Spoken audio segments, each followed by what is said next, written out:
Ονομάζομαι Ακή Μελένη, είμαι HR Manager στην εταιρεία Enercon.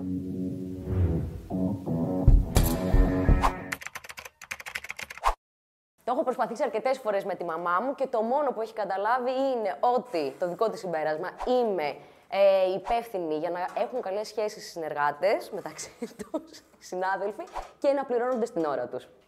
Είσαι αυτό? Όχι. Είμαι και αυτό. Ότι διοργανώνει τα πάρτι της εταιρείας. Μόνο.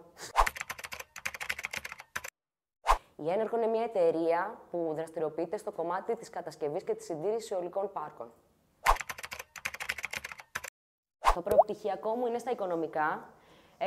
Δοκίμασα αρκετά επαγγέλματα πάνω σε αυτό το κομμάτι. Γι' αυτό το λόγο επέλεξα να συνδυάσω το προπτυχιακό μου με σπουδές μεταπτυχιακού πάνω στο ανθρώπινο δυναμικό, προκειμένου να μπορέσω να ασχοληθώ με αυτό το κομμάτι που μου άρεσε περισσότερο. Δυστυχώς δεν ήταν αρκετό μόνο αυτό και γι' αυτό χρειάστηκε να κάνω και μια μετεκπαίδευση πάνω στη μισθοδοσία. Και επίσης έχω κάνει και μια μετεκπαίδευση πάνω στο executive coaching. Και τα δύο με βοήθησαν πάρα πολύ. Ήταν το εισιτήριο, για να είμαι ειλικρινής, για να μπορέσω να μπω στην εταιρεία που βρίσκομαι σήμερα, στην οποία ξεκίνησα πριν από 8 χρόνια σαν HR assistant.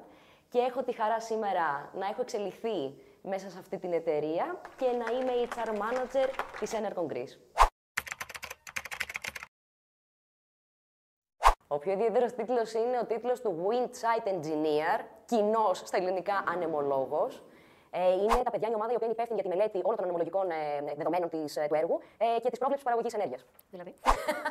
Δηλαδή είναι υπεύθυνοι ώστε να κάνουν όλη τη μελέτη πριν την έναρξη του έργου για την τοποθέτηση των μηχανών, έτσι ώστε να είναι περισσότερο αποδοτικές και εννοείται να προστατεύουν και όλα τα χαρακτηριστικά που υπάγονται στο περιβαλλοντολογικό κομμάτι. Ένας από τους βασικούς πυλώνες της εταιρείας μας είναι η τεχνική συντήρηση ανεμογεννητριών. Οπότε οι τίτλοι που ζητάμε περισσότερο είναι πάνω σε αυτό το κομμάτι.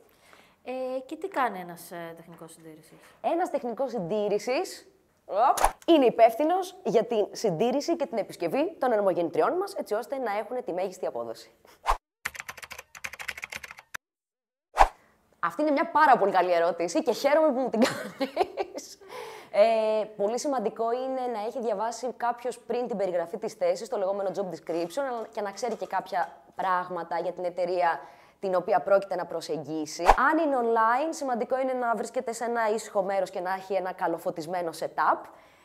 Και σίγουρα η ευγένεια και η ειλικρίνεια είναι κάτι απαραίτητο, όχι μόνο στις συνεντεύξεις, αλλά πόσο μάλλον στις συνεντεύξεις. Υπαρκτός. Θα ήθελα να είμαι πριγκίψα στην χώρα.